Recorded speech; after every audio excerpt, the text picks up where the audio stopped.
جن کی بات کو اللہ تعالیٰ نے سنا. ایک دن سیدنا عمر مسجد سے نکلے، ان کے ساتھ جارود بن معلہ تھے.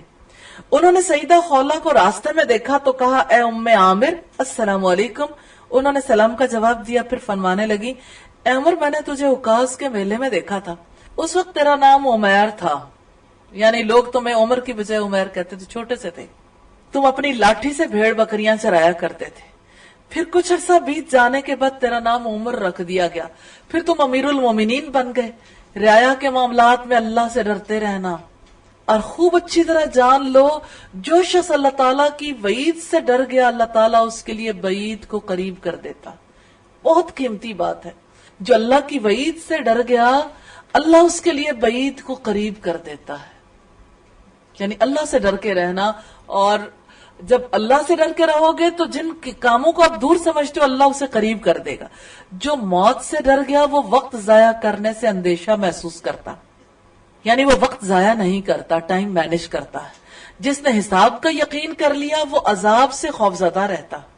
جارود نے جب یہ دیکھا کہ ایک عورت امیر المومنین کو سرے بازار نصیحت پہ نصیحت کیے جا رہی تو اس نے کہا خاتون تو امیر المومنین پر زیادتی کر رہی ہے. سیدنا عمر نے اس سے کہا تم اس خاتون کو نہیں جانتے، یہ وہ جلیل القدر خاتون ہے، یہ وہ عظیم ہستی ہے جس کی بات کو اللہ تعالیٰ نے 7 آسمانوں پر سنا. عمر کی کیا مجال ہے کہ اس کی باتوں کو نہ سنے. اللہ کی قسم جب تک باتیں کرتی رہے گی عمر کھڑا سنتا رہے گا. سیدنا عمر نے ان کی ساری باتیں سنی، جو انہوں نے مطالبہ کیا اسے پورا کیا. تسلی سے نصیحت آموز باتیں کرنے کے بعد سیدہ خولہ رضی اللہ تعالی عنہا وہاں سے واپس ہوئی. اس سے ہمیں یہ پتا چلتا ہے کہ تقوی والے کیسے نصیحت کرتے ہیں اور کیسے نصیحت کو قبول کرتے ہیں. بھلے سے وہ حکمران بن جائے اور بھلے سے کسی کا سوسائٹی میں کوئی مقام نہ ہو، کوئی کتنا ہی غریب ہو، لیکن جس کو دین کی سمجھ ہے اسے دین اس بات کو جس میں کوئی خرابی محسوس کر رہا ہے اسے آگے پہنچانے کا حکم دیتا ہے. تو سیدہ خولہ نے اللہ کے ڈر سے وہ سب باتیں خلیفہ المومنین سے کہیں، اور حضرت عمر نے سیدہ خولہ کی بات بہت دھیان سے سنی اللہ کے ڈر کی وجہ سے. اس عورت کی بات تو اللہ نے سنی تھی، میں بھی اس کی بات ضرور سنوں گا، اور اگر یہ کھڑا رکھے گی تو میں کھڑا ہی رہوں گا، یعنی جب تک یہ بات کرتی رہیں گی میں پیچھے نہیں ہٹوں گا. اس سے سیدہ خولہ کے جرأت اظہار کو بھی ہم دیکھتے ہیں اور سیدنا عمر کے تقوی کو بھی دیکھتے ہیں. سیدنا عمر نے اپنے ساتھی سے کہا اگر یہ ساری رات بھی یہاں کھڑی مجھ سے نصیحت آموز باتیں کرتی رہے تو میں یہاں کھڑا انہیں سنتا رہوں گا. اگر اس حالت میں نماز فجر کا وقت ہو گیا تو نماز ادا کرنے کے لیے جاؤں گا، پھر واپس آ کر ان کی باتیں سنوں گا. یہ روایت الاستیاب کی ہے، ابن عبد البر کی کتاب والیوم 2 پیج 91 پر ہے. اللہ تعالیٰ سیدنا عمر پر اپنی رحمت نچھاور کرے جنہوں نے نصیحت قبول کی، اور سیدہ خولہ پر اپنی رحمتیں نازل فرمائے جنہوں نے سیدنا عمر کو اچھی اچھی نصیحتیں کی. اللہ تعالیٰ سے دعا ہے کہ ہمیں رسول اللہ صلی اللہ علیہ وسلم کے ارد گرد رہنے والے آپ کے صحابہ اور آپ کی صحابیات کی زندگیوں سے اپنی زندگی کے لیے سبق حاصل کرنے کی توفیق عطا فرمائے. کوئی بات جو سیدہ خولہ کے حوالے سے آپ شیئر کرنا چاہیں؟ انشاءاللہ اللہ کی حدود میں رہنا ہے. انشاءاللہ اللہ تعالیٰ مدد فرمائے. میم ان کی احتیاط پسندی ہے کہ جب ان کو پتا چلا کہ اس چیز یعنی شوہر کے بارے میں تو وہ نبی صلی اللہ علیہ وسلم سے فوراً سے رجوع کرنے گئی کہ پہلے میں پوچھ لوں. جی تو الحمدللہ. پھر یعنی کہ ہمیں بھی سوچنا چاہیے کہ ہم ہر کام کو یوں ہی کر لیتے ہیں، اور یہ احتیاط پسندی کا تقاضا کہ پہلے اس کو اچھے طریقے سے سمجھ لیں، اچھی نصیحت کرنے کی کوشش کرنی ہے. نصیحت قبول کرنے کے بارے میں کیا پروگرام ہے؟ کیونکہ پہلی بات تو یہی ہے نا کہ جو بھی معاملہ ہو خود طے نہیں کرنا. میڈم انشاءاللہ جس طریقے سے انہوں نے اپنا مسئلہ ایک ایسے رسول صلی اللہ علیہ وسلم کے پاس بیان کیا اور وہ اس کے اہل تھے، تو اپنے مسائل کو ان کے پاس بیان کرنا جو اہل ہو، اور کسی کی شکایتیں نہیں کرنی، صرف مسئلہ بیان کرنا. صحیح. انشاءاللہ اسلامی طرز زندگی سیکھنا ہے. جیسے ان کے اندر تقوی بھی تھا اور انہوں نے جو اپنے خاوند سے بھی نفرت نہیں کی. انشاءاللہ یعنی احتیاط بھی اللہ کی حد کی تقوی بھی تھا حفاظت کی. اور اللہ سے ڈرتی تھی. انشاءاللہ اچھا اس میں سیدہ خولہ کے فہم کو دیکھیے. ایک سادہ سی خاتون ہے لیکن اس بات کو سمجھتی ہے کہ یہاں تک شوہر کی بات درست ہے، یہاں اللہ کا حکم آ گیا نا، اب شوہر کی بات نہیں سننی. حالانکہ وہ اس بات کو جانتی تھی کہ 4 چیزیں جس کو مل گئی اس کو کلی بھلائی مل گئی، جن میں سے آخری چیز نیک بیوی. اور حقیقت یہ ہے کہ سیدنا اوس بن صامت کے ساتھ اللہ تعالیٰ نے بڑی بھلائی کی.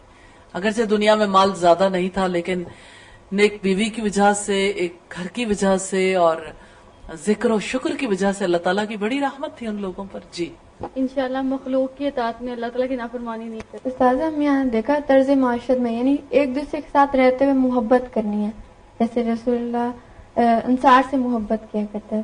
جی من احب للہ، اللہ کے لیے جو محبت ہوتی ہے نا، اس محبت میں اپنی خواہش کا دخل نہیں ہوتا، نہ سیٹسفائیڈ ہونے کی کوئی تمنا ہوتی.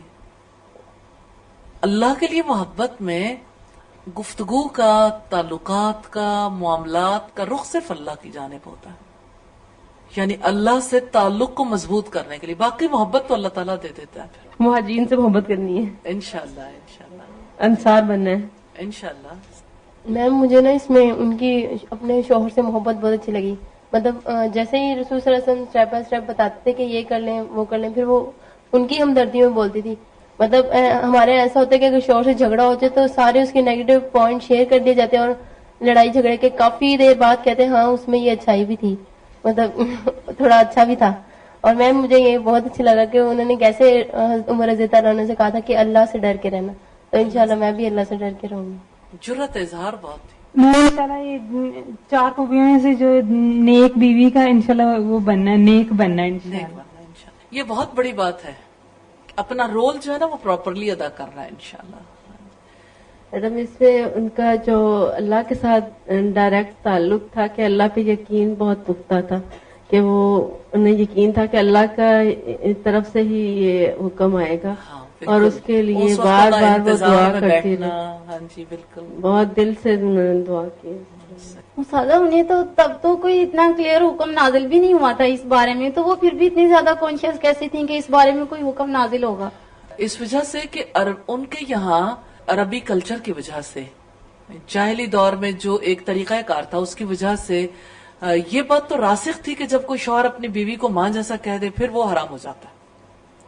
اب یہ ہے کہ انہیں یہ نہیں پتا تھا کہ اگر میرا شوہر میرے سے تعلق قائم کرنا چاہتا ہے تو یہ تعلق درست ہوگا یا غلط. ہو سکتا ہے ان کے دل میں آتا کہ بھئی یہ تو جاہلی دور کی بات ہے، ہو سکتا ہے ان کے دل میں یہ بات زیادہ راسخ ہوتی کہ جاہلی دور کی بات ہی صحیح ثابت ہوگی.